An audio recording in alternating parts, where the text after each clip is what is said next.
Mountain number 7 is a short par 4 that once again gives us a lot of options off the tee. We have a fairway bunker on the left-hand side that we need to avoid, as well as 2 cross bunkers that are about 50 or 60 yards short of the green that we definitely need to make sure we stay out of.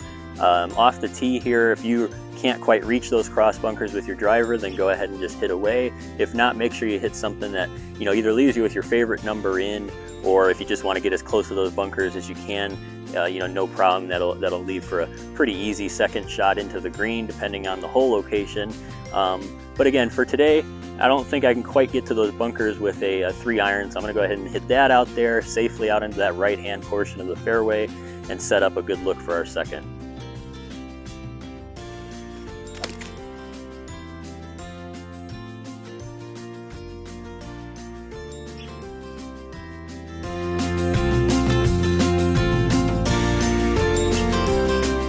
Alright, well, after a nice safe tee shot here, we're left with about a gap wedge into this hole.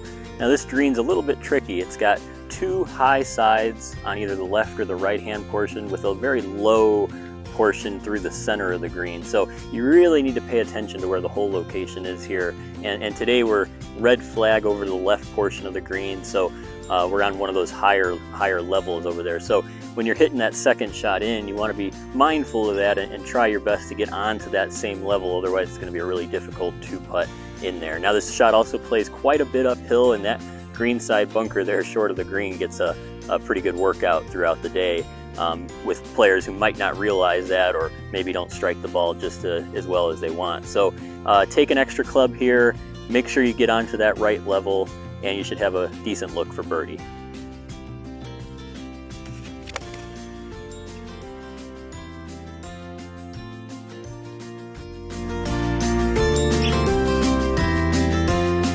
Well, when you're out here playing, another ruling that you'll want to know is called immovable obstructions. And these are items or things like this utility cover here that are not integral part of the golf course design. They're not meant to be part of the obstacles or the challenges of the golf course itself.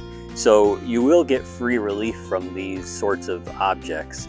It is similar to a cart path. As a matter of fact, a cart path is a type of immovable obstruction where, depending on if your ball is interfered with, either your stance or your lie or your swing is interfered with, you're going to get relief at the nearest point of relief. So for me as a right-handed golfer, that would be somewhere right about in here, where I could take a stance and a swing and my ball would not have to lie on there any longer.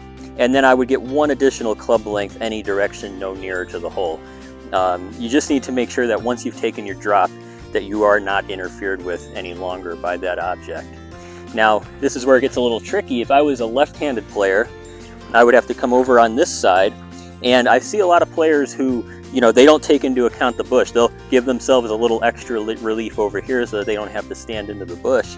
But when you're taking relief from a certain object, you must ignore anything else in your way. So in this case, the relief area would actually be right here, and then 1 club length any direction from that. So if you ended up dropping over on this side, you would have to navigate this bush somehow as part of your free relief. You could take an unplayable lie from this situation, but for your free relief, it's only from that object, no matter what else is around. It's just that one nearest point. So again, anything like a utility cover or sprinkler control box, stakes holding up trees, things like that, or the cart path itself, if it interferes with your stance, swing, or lie, you get nearest point of relief and 1 club length with no penalty.